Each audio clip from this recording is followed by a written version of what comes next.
Halo semuanya, perkenalkan nama saya Fadila Umaya. Kali ini saya akan mempresentasikan mengenai perioperatif medicine, terutama post-operatif. Nah, di mana sumber yang saya pakai adalah Klinikas Anestesiologi oleh Morgan dan Michels, kemudian ada juga Jurnal Komplikasi Anestesi oleh Sudedi Pandit Sarosa Ferrari, konsultan anestesiologi dan terapi intensif FKUGM. Di mana yang akan kita bahas kali ini adalah unit perawatan anestesi, pengelolaan pasien, komplikasi, dan juga kriteria keluar dari PACU atau post anestesi care unit.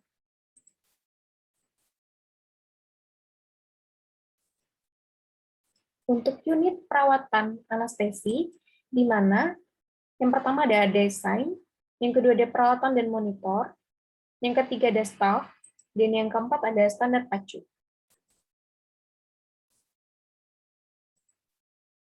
Desain, di mana PACU itu merupakan rancangan untuk merawat pasien yang baru pulih dari efek fisiologi akut dari anestesi dan pembedahan.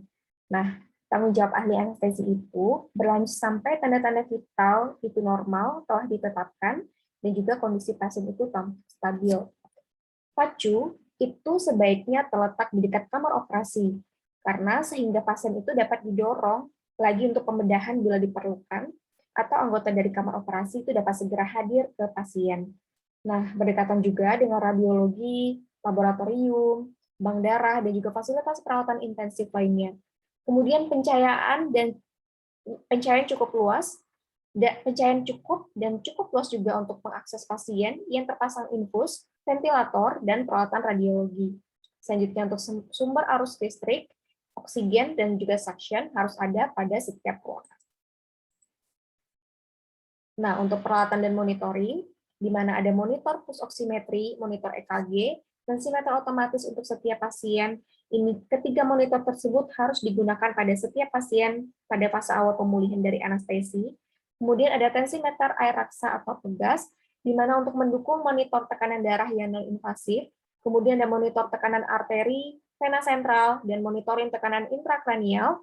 Kemudian ada kapnograf untuk pasien yang terintubasi. Kemudian ada temperatur sensitif strip dan juga alat penghangat udara, lampu panas, selimut hangat atau dingin. Nah, kemudian juga ada alat-alat pokok dan gawat darurat. Nah, yang pertama ada kanul oksigen, kemudian ada face mask, ada oral nasal airway laryngoscope, kemudian ada pipa endotracheal, ada LMA, ada Jackson Breeze untuk ventilasi, kemudian ada persediaan kateter untuk kanulasi vaskular, tracheostomi, set venaseksi, ventilator, alat defibrilasi, dan juga kereta dorong darurat yang berisi obat-obatan, kemudian ada steering pump, ada terapi respirasi seperti bronchodilator. Nah, pada PACU itu dipimpin oleh seorang dokter anestesi yang kerjanya itu tidak jauh berbeda dengan yang ada di kamar operasi, bersifat multidisiplin yang terdiri dari ahli anestesi yang mengelola masalah analgesia, jalan nafas, jantung, paru, dan masalah metabolisme. Ahli bedah akan mengelola masalah pembedahan dan juga ada ahli-ahli lain. Untuk standar PACU ada standar 1, 2, 3, 4, dan juga 5.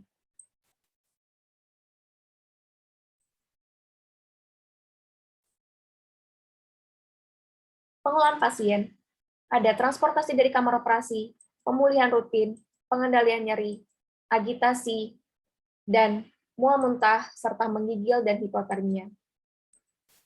Yang pertama, ada transportasi dari kamar operasi. Kita harus monitor secara adekuat, tidak meninggalkan ruang operasi sebelum jalan nafas itu paten dan juga stabil, ventilasi dan oksigennya juga harus adekuat, hemodinamik yang stabil. Nah, di mana ini akan, jika tidak kita pantau secara adekuat, akan terjadinya komplikasi. Nah, 30 hingga 50 pasien yang normal, ini akan mengalami hipoksemia temporer, dengan SpO2-nya kurang dari 90%. Pasien yang tidak stabil, itu kita harus tetap intubasi, dan kita pindahkan dengan monitor portable, dan siapkan juga obat-obatan gawat darurat. Semua pasien itu ditempatkan di PACU, dengan bed yang diposisikan head down untuk pasien yang mengalami hipovolemik, posisi head up untuk pasien yang mengalami gangguan fungsi paru, dan posisi miring untuk pasien yang mengalami resiko tinggi untuk muntah dan juga perdarahan jalan napas atas post tonsilektomi. Kemudian pemulihan rutin. Nah, di mana pasien mendapatkan anestesi umum, kita pantau vital sign dan juga oksigenasinya. Kemudian kita untuk tensi, nadi dan juga respirasinya kita ukur rutin setiap 5 menit selama 15 menit atau sampai pasien itu stabil, dan setelah itu kita ukur tiap 15 menit. Kemudian untuk oximetri itu sebaiknya kita pasang secara kontinu pada semua pasien yang pulih dari anestesi umum, paling tidak sampai pasien itu sadar penuh.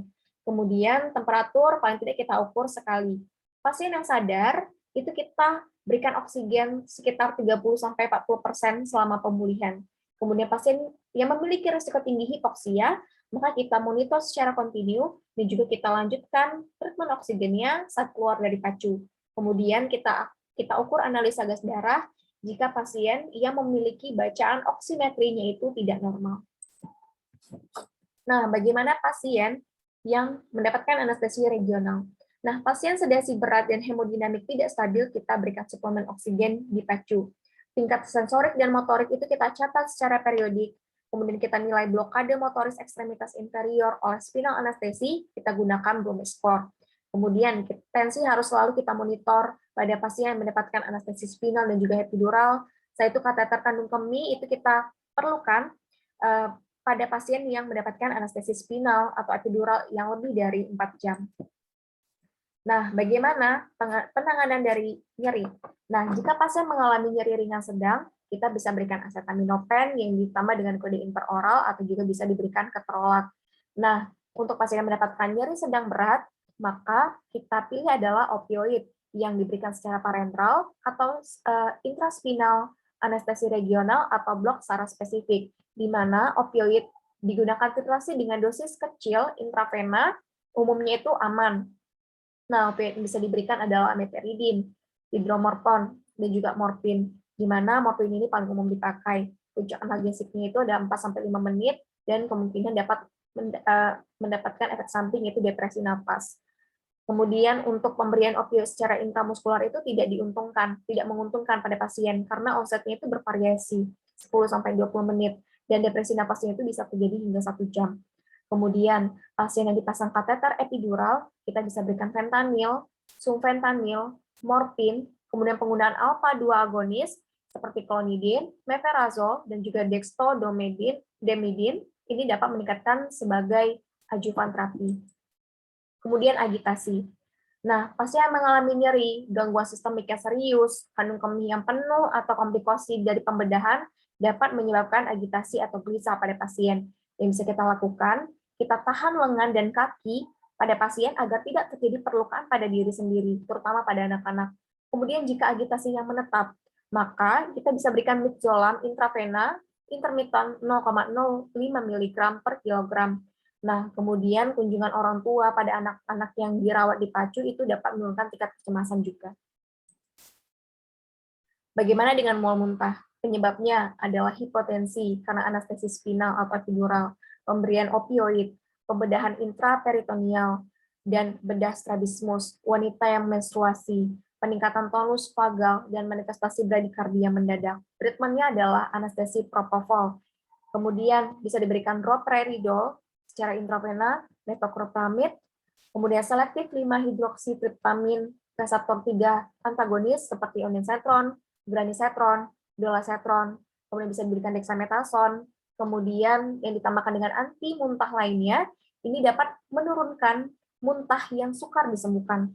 Kemudian pasien yang post-operasi nausea and vomiting tanpa profilaksis, pilihan utamanya adalah 5-HT3 antagonis.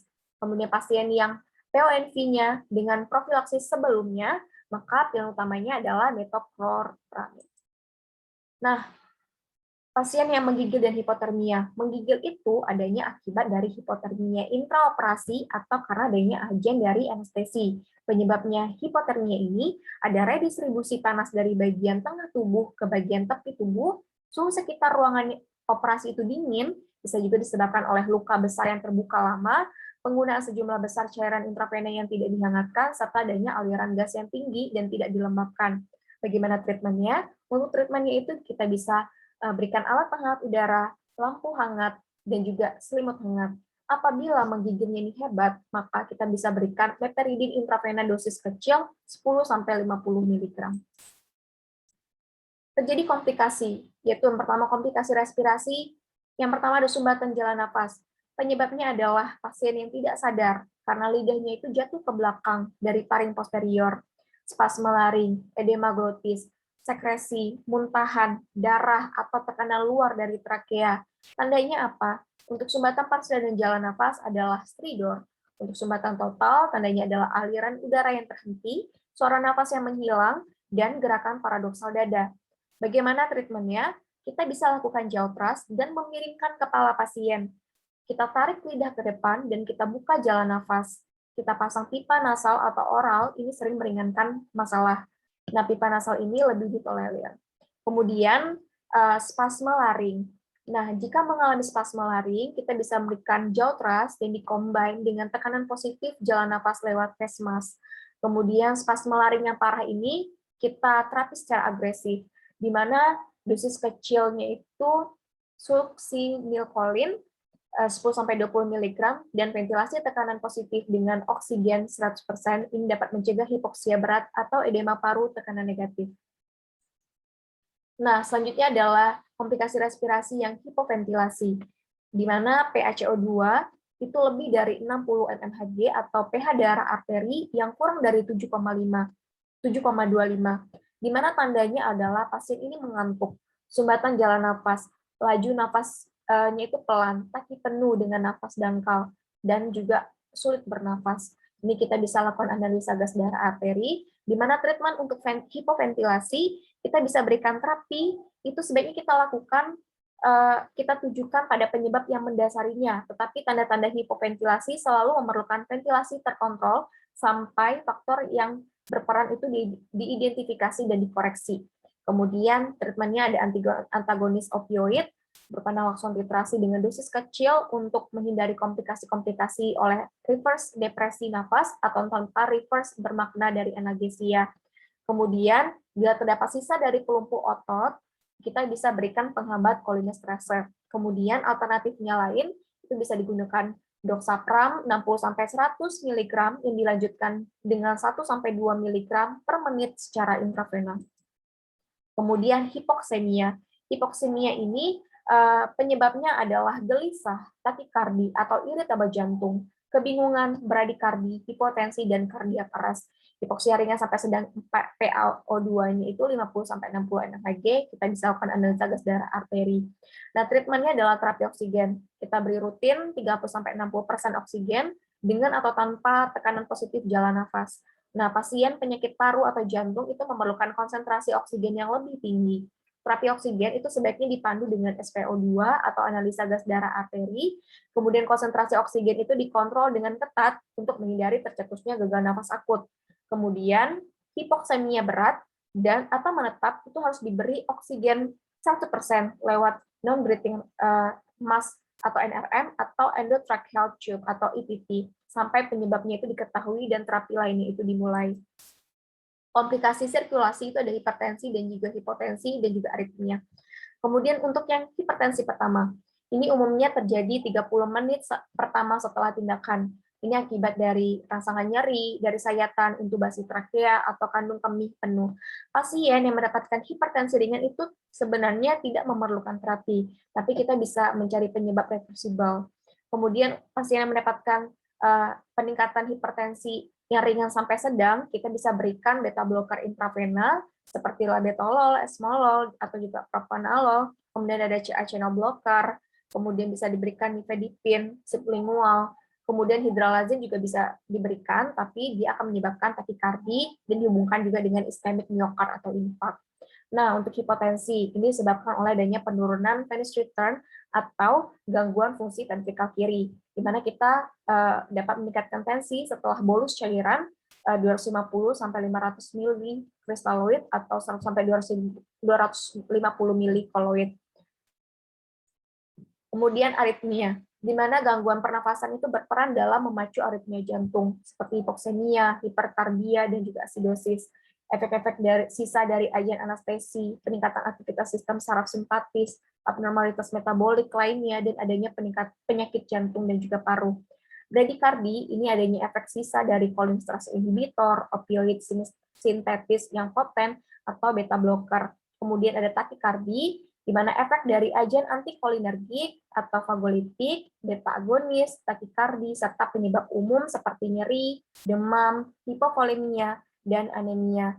Lebih lanjut, anestesi itu merangsang depresi dari fungsi baroreseptor, membuat frekuensi jantung tidak dapat dipercayai monitor, volume intravaskular dipacu. Nah, sebagian besar disaritmia itu tidak memerlukan terapi. Suplemen oksigen itu harus terus diberikan sambil mencari etiologinya. Bagaimana kriteria keluar dari recovery room? Yang pertama, pasien mudah dibangunkan, orientasinya penuh, mampu menjaga dan mempertahankan jalan nafas, kipasannya itu stabil, minimal 30-60 menit, mampu memanggil apabila perlu bantuan, tidak tampak komplikasi bedah seperti perdarahan aktif. Kemudian pasien mendapatkan anestesi regional, dilihat tanda-tanda resolusi dari blok sensorik dan motoriknya. Kegagalan resolusi blok spinal atau epidural setelah lebih dari 6 jam itu kemungkinan karena hematom spinal cord atau epidural yang harus dikonfirmasi dengan pemeriksaan radiologi. Nih, ada skor pemilihan pasca anestesi. Untuk orang dewasa menggunakan skor Aldrete, di mana lebih dari 8 ini dapat dipindahkan ke ruangan. Untuk anak-anak Stewart score, lebih dari 5 bisa dipindahkan ke ruangan. Untuk yang mendapatkan spinal anestesi, kita bisa lakukan Bloom score, di mana skornya 2 dapat dipindahkan ke ruangan.